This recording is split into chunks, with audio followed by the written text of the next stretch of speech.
तो जो चीज़ सबसे कम अवेलेबल होती है हमेशा वैल्यू उसकी बहुत ज़्यादा होती है। जैसे आप देख ही लीजिए, पेट्रोल है, अवेलेबिलिटी जितनी कम होती जा रही है उतनी ज़्यादा वैल्यू उसकी बढ़ती जा रही है और उतना ज़्यादा हम लोग संभाल के रखते हैं, उतनी ज़्यादा इज्जत करते हैं पेट्रोल की। और पानी देखिए, जितना ज़रूरी है उतना ही हम उसे वेस्ट करते हैं, और जितना अवेलेबल है आज की डेट में फ्री ऑफ कॉस्ट है लगभग, तो उतना ही हम उसका निरादर करते हैं या उतना वैल्यू नहीं करते। तो जो चीज़ कम होती है उसकी हम हमेशा वैल्यू करते हैं। तो यूपीआरवीएनएल ए में आपको वैकेंसी आई हुई है, यूपीआरवीएनएल में ए की वैकेंसी आई है और ऑब्वियसली कम वैकेंसीज हैं, 29 वैकेंसीज हैं इलेक्ट्रिकल वालों के लिए। ठीक है, तो कुछ मुद्दों के पॉइंट डिस्कस करते हैं कि इलेक्ट्रिकल वालों के लिए 29 वैकेंसी हैं, मैकेनिकल वालों के लिए 62 वैकेंसी है, 62। और इलेक्ट्रिकल इंस्ट्रूमेंटेशन की बात हम लोग करें तो 17 वैकेंसी और 5 वैकेंसी सीएस की है, 5 वैकेंसी सीएस की है।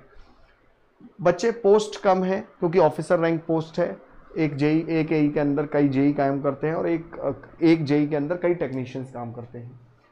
तो इस हिसाब से यहाँ पर आपको जो सैलरी मिलेगी वाली चीज़ तो वो जान लीजिए कि लगभग 56 इन्होंने बोला हुआ है स्टार्टिंग में, बट ये आपको सब चीज़ें मिला के HRA DRA वगैरह मिला के लगभग 65 तक मिल जाती है ना, आपको 65 तक मिल जाती है सैलरी। कौन कौन सी ब्रांच दे सकती है पेपर?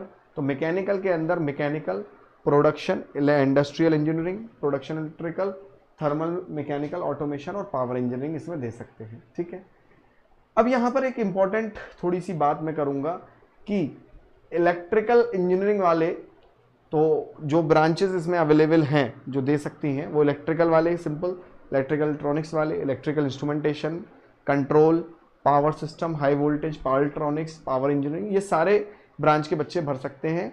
इंस्ट्रूमेंटेशन के लिए मैं बात बताऊं तो वही सब इलेक्ट्रॉनिक्स कम्युनिकेशन, वो इलेक्ट्रॉनिक्स इंजीनियरिंग वाले और इंस्ट्रूमेंटेशन इंजीनियरिंग वाले बच्चे इसे भर सकते हैं। इंपॉर्टेंट जो बात है, जो थोड़ी सी हाईलाइट वाला एक पॉइंट है, वो है कि इलेक्ट्रिकल इलेक्ट्रॉनिक्स वाले भी इसे भर सकते हैं। इसका मतलब इलेक्ट्रिकल इलेक्ट्रॉनिक्स वाले 2 पोस्ट हैं यहाँ पर भर सकते हैं, याद रखिएगा। ठीक है ना, तो अगर इस हिसाब से मिला के देखा जाए तो इलेक्ट्रिकल इलेक्ट्रॉनिक्स के लिए 29 + 17 पोस्ट यहाँ पर हो जाती हैं एई बनने के लिए। ठीक है, हालांकि देखिए इलेक्ट्रिकल वालों के लिए तो सब्जेक्ट्स कॉमन ही होते हैं। ठीक है, इलेक्ट्रॉनिक्स के सारे सब्जेक्ट उन्हें पढ़ने ही हैं।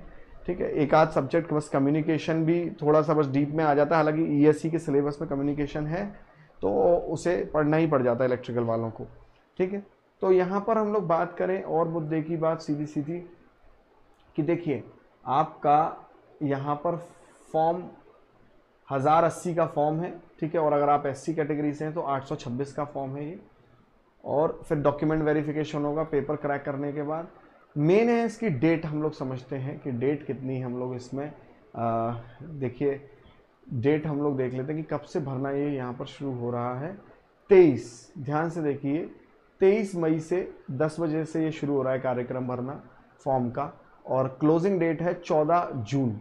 ठीक है, इन्होंने जो पेमेंट की डेट बोली है वो 14 जून ही बोली है, मतलब कुल मिला के कहने का 23 से 14 की विंडो खुली हुई है, 23 मई से 14 जून तक, 23 मई से 14 जून तक ये विंडो खुली हुई है। और जो बच्चे ये एई का पेपर पहली बार देंगे उनके लिए एक इम्पॉर्टेंट बात बता देता हूँ सभी के लिए कि देखिए आपका जो एज रिलैक्सेशन है वो ओबीसी का 5 साल है।